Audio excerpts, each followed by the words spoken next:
It's that time of year again, and everyone's talking about it. Is No Nut November actually good for you? Millions of men try it every year.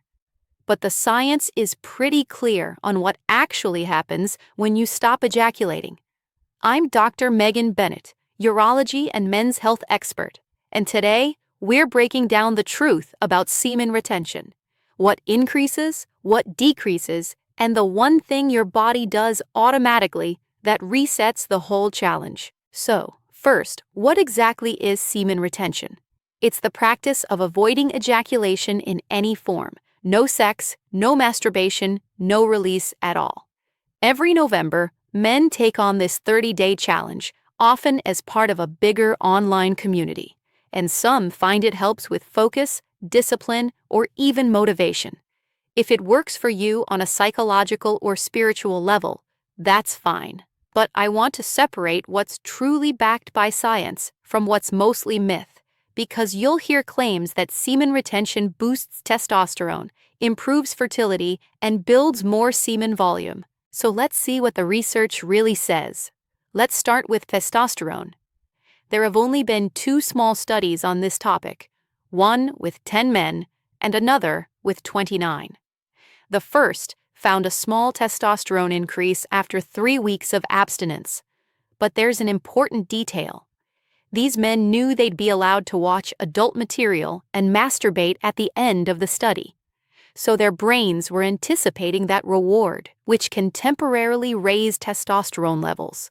In other words, it wasn't the retention itself, it was the anticipation.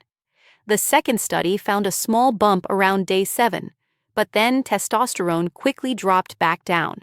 So if there is any effect at all, it's short-lived and psychological, not biological. Now let's talk about fertility. This one might surprise you. Studies show that the longer you abstain, the more semen quality starts to decline, especially after about 5 to 7 days. Beyond that point, sperm DNA quality decreases, sperm shape and movement worsen, and overall fertility potential goes down. So, if you're trying to conceive, long-term abstinence actually works against you. The only claim that's consistently true is that semen volume increases with short-term abstinence. Several large reviews found that semen volume rises about 12% per day for the first 4 days. After that, the increase slows down, and your body starts to reabsorb what isn't released. And here's what most people forget. If you go long enough, your body will eventually trigger a nocturnal emission, a wet dream. That's just your body's normal way of resetting and balancing hormones. It's completely involuntary and completely healthy. It's not a failure. It's just biology doing its job. So if you're trying to optimize semen volume or sperm health, the sweet spot seems to be around 4 to 5 days of abstinence before release. Beyond that, there's no added benefit, and you'll probably just lose the gains through natural emissions anyway. For couples trying to conceive, the data shows that having intercourse every other day during the fertile window, right before and during ovulation, gives the best results.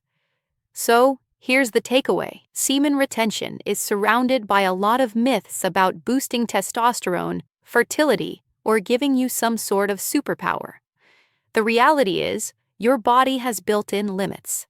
Yes, you might see a small increase in volume after a few days, but holding it in for weeks doesn't give you any real advantage.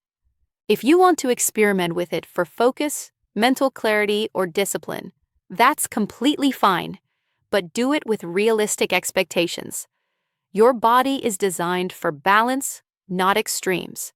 So whether you're doing No Nut November for the challenge or just curiosity, now you know what's actually happening inside your body.